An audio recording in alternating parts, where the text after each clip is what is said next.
All right, today we're going to dig into a really powerful framework from Harvard Business Review, one that could totally change how you think about data. And it all comes down to this one big decision. Are you playing defense, or is it time to go on offense? So let's start with this question, because it really hits on a huge paradox that so many companies are facing right now. You're collecting just mountains of data, right? More than ever before. But here's the thing. Most of it just sits there, completely unused. Instead of giving you a competitive edge, it's just creating this state of, well, digital chaos. And I mean, when you really look at the numbers, it is just staggering. Get this. Less than 1% of all that unstructured data is ever actually used or analyzed. And what about your analysts? The people you hired to find those game-changing insights? Well, they're spending 80% of their time just cleaning and preparing data. 80%. That's not just inefficient, it's a huge security risk and a massive, massive missed opportunity. So, what's the fix here? It's tempting to think, oh, we just need more tech, right? But that's not it. It's about having a better strategy. And according to HBR, the whole thing really boils down to one powerful idea. Are you playing defense or are you playing offense with your data? I love this because it's just such a clear way to frame the whole thing. Think of data defense as your shield. It's all about protection, minimizing risk, making sure your data is secure and you're compliant. Then you've got data offense. That's your spear. That's about actively using your data to drive growth, find new insights, and really win in the market. Now here's the key. Every single company needs both, but getting that balance right, that's everything. And this spectrum here, it illustrates that balance perfectly. It all depends on your industry. So you look at the top, you've got heavily regulated fields, like a hospital. They have to lean towards defense, right? They're protecting super sensitive data. But then you go all the way to the bottom and you see a fast-moving retailer. For them, it's offense, offense, offense. They need to understand customer behavior, personalize offers. That's how they survive. The real question is, where does your company fit on this spectrum? Okay, so we've got the what down, defense versus offense. But how? I mean, how do you actually build a system that can handle both? Well, it all starts with having the right foundation, the right architecture, one that gives you what's called a single source of truth. So this single source of truth, or SSOT, think of it as the bedrock. It's the master blueprint for all of your company's data. It's that one logical, authoritative place for all your critical info, customers, products, suppliers, you name it. And what this does is it ensures that everyone, from finance all the way to marketing, is working from the exact same set of facts. No more arguments about which number is right. But, and this is the really clever part, from that one source of truth, you can then create multiple versions of the truth, or MVOTs. So if the SSOT is the master blueprint of the building, the MVOTs are like custom floor plans for each department.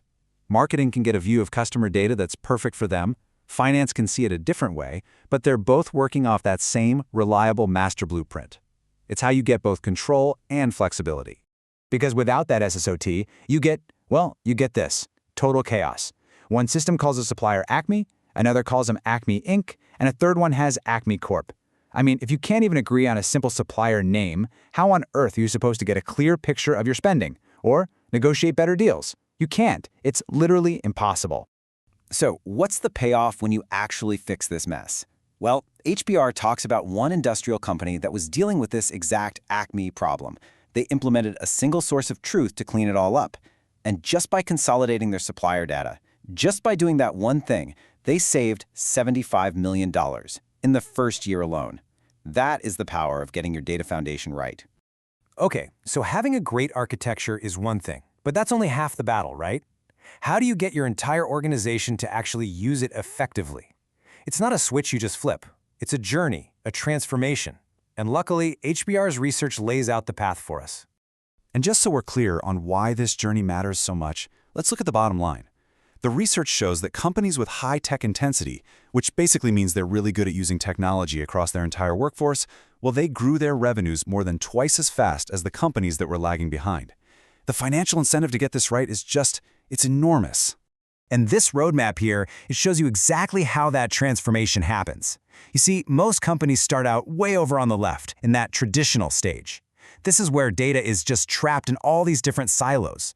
But as they mature, they start moving to the right. They build bridges between those silos, they create hubs, and eventually they reach that native stage. And that's the holy grail. That's where data-driven innovation isn't a special project. It's just part of the company's DNA. It's how they operate, day in and day out.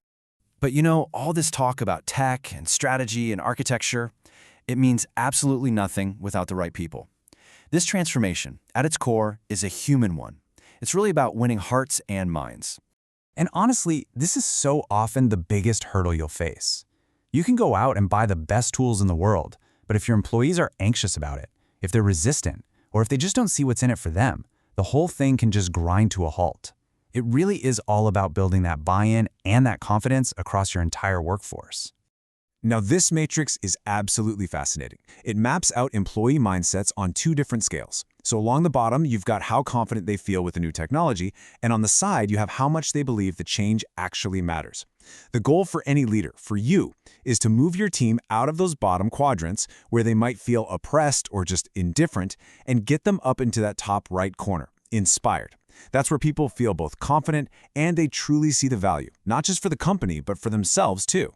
So who leads this incredibly complex journey, this mix of human and technical challenges?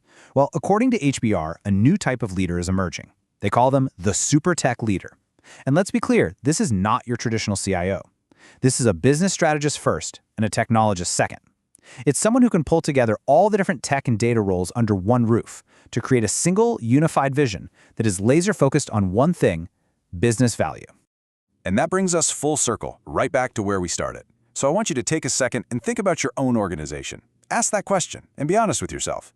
Is your data strategy all about playing defense? Or is it maybe time to finally go on offense?